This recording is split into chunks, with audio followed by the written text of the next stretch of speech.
Hey everyone, thank you for watching this channel. I would like to talk about something very interesting today, which I should have spoke about it on my secondary channel, because that's where I talk about video games more often. And if you're not subscribed to it, do consider it, because you might enjoy it. Usually I try to talk here about politics, but since there's nothing interesting going on, I decided to talk about Joe Rogan.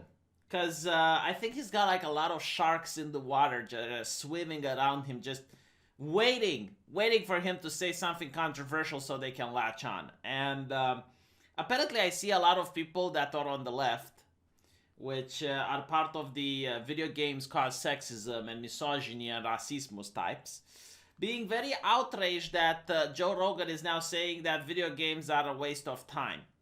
And these are the same people that are also outraged when the US president says that video games cause violence.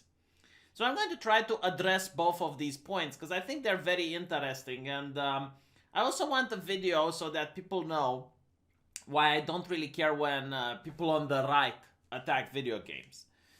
The reason I don't really care is because I don't think they can actually change anything when it comes to video games. They're not going to change the medium. Because it's almost like people from the outside attacking the medium, and the medium is very good at coming together and defending itself from these criticisms. It's a lot more difficult when people co-opt the medium and then attack it from within. That's something that I am concerned about, and they do make actual changes. But let's look at what Joe Rogan said, right? So he believes that video games are a problem because they're fun, and you do them, they're exciting, but you're not getting anywhere, so it's like a waste of time. Well, way to characterize every single hobby out there, right? I mean, watching Joe Rogan is pretty much the same, I guess. It's a waste of time.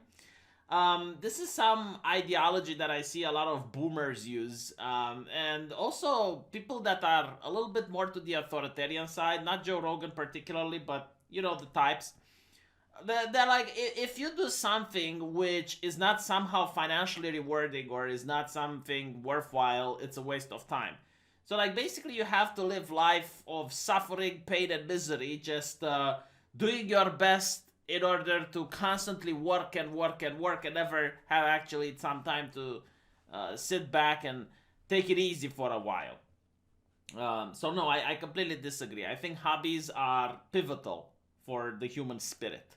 I think hobbies are necessary for people who come after a hard day at work to relax and unwind so they can have the mental strength and fortitude to go at it again the next day. So no, I don't think video games are a waste of time. Now, just like everything, and I do mean everything, video games can be addictive. And that is a problem. Yes, it is a problem when you find yourself very tired the next day at work, or not studying for exams, or actually missing work because you've been playing video games for 12, 14 hours. It's like, okay, yes, no, that is a problem. You know, it's an addiction. And the problem is the addiction itself. Like, remember, you need food to live, but there are people addicted to food that literally can't stop eating. So the problem isn't the food itself.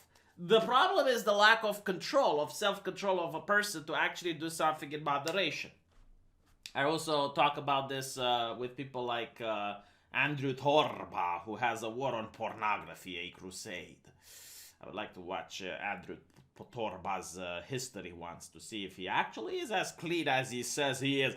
But like, no, think about it, right? Like everything that's not being done in moderation is a problem. Now, are video games completely useless? Not really. I mean, it's like reading a book. You know, it's just a new medium to tell a story. It used to be people would read books, and, you know, there's books that are completely useless. I'm not talking about medical books or science books, like, you know, reading Jules Verne. I mean, that's completely useless, but hey, it's fun, right? So people do it because it's fun. And books can be harmful too. Like, I had a girl in my class that constantly kept reading those books, and books after books after books. Like, she couldn't stop herself. She would stay awake until 3 a.m. at night reading books. You know, like that's the problem of addiction. Watching movies. Same thing, you know, like watching a movie. What do you get out of it? It's just fun and entertainment, right? And There are people who, before computers, used to spend their entire day in front of the television. In fact, that's what I used to do as a kid before I got a PC. And now I guess people play video games. It's just a different medium of telling stories and stuff. And you can get like meaningful moments when you play online with your friends, and you can actually connect with people. So no, I disagree. You know, like if you play video games in moderation, it's not useless. But now let's look at the other idea that the U.S. president said that video games cause violence, and a lot of people on the left went like, "How dare you, sir? How dare you?" And you know, if you go on publications like Polygon, Kotaku, Rock Paper Shotgun, all of these prestigious bastions of knowledge and wisdom located in California, they all say that no, video games do not cause violence, they cause sexism and racism. And if you actually look into what this is supposed to mean, well, what is the problem with sexism and racism? The problem is that it leads to violence, right? So basically, the problem with the US president is that he skipped a step.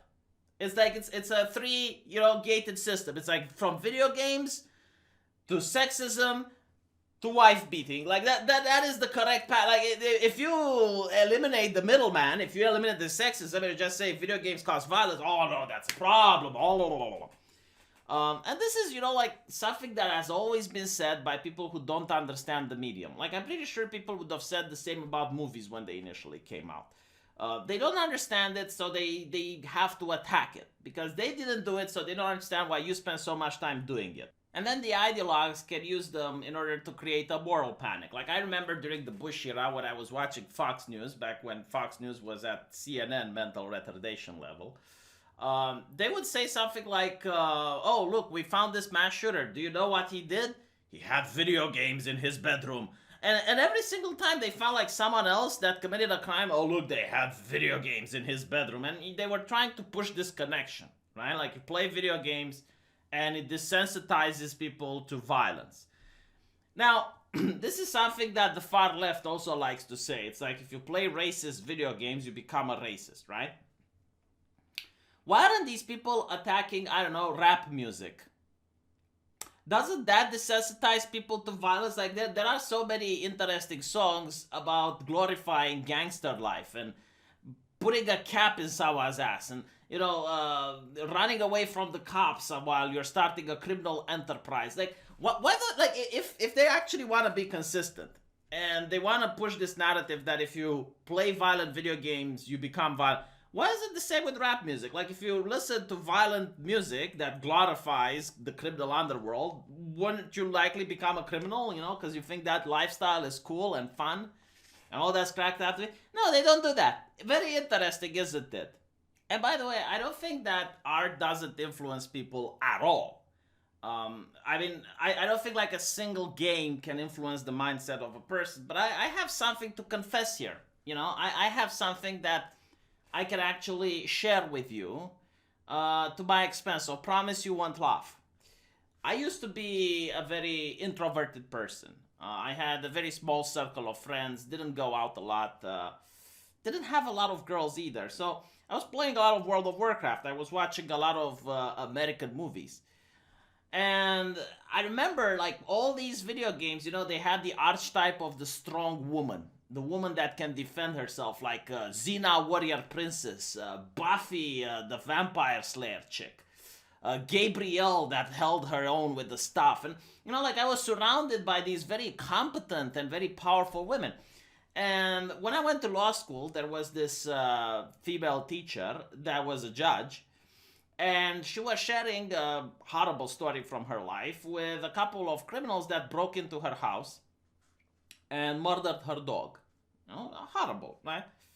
And she was saying about how she is afraid to sleep at night. She was saying it's like going to that place where that thing happened, knowing that those people can come again, makes her feel very scared. And I was like, well, why don't you learn karate? Was a legitimate question that I asked. It's like I saw on television, I was surrounded by all of this information. Like everywhere I looked, everywhere I saw, video games, movies, books, like all of these powerful women that knew jiu-jitsu and why didn't she learn that and kick the ass of the invaders?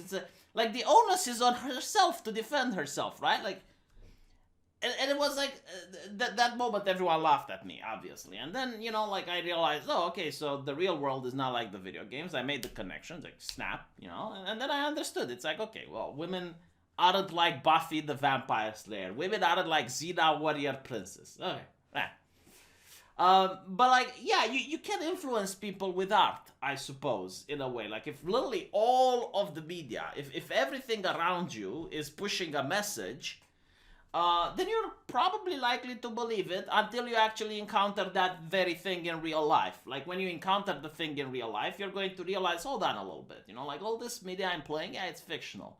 But this is real life, and people can make that disconnect. So, like the idea that video games cause racism. Like if every single video game out there, if every single one, and every single movie, and every single book, and every single news anchor on television would push racism, then yeah, I guess like people might be more racist. But when they actually meet a person that's different than them and from a different race, and they actually communicate and start talking with the person, I think that programming is going to go away. Because I think real life trumps fiction at the end of the day. But hey, that's my opinion. Let me know what you think, and I'll actually read it in the comment section. Believe it or not, I do read the comment sections. At least after I upload the video, like the next day. And after that, I rarely go back unless it's like some topic that I'm really curious to see what you guys have to say. And I think this is one that is actually it. So I'll see you guys there. And don't forget to subscribe to my other channel too. Take care.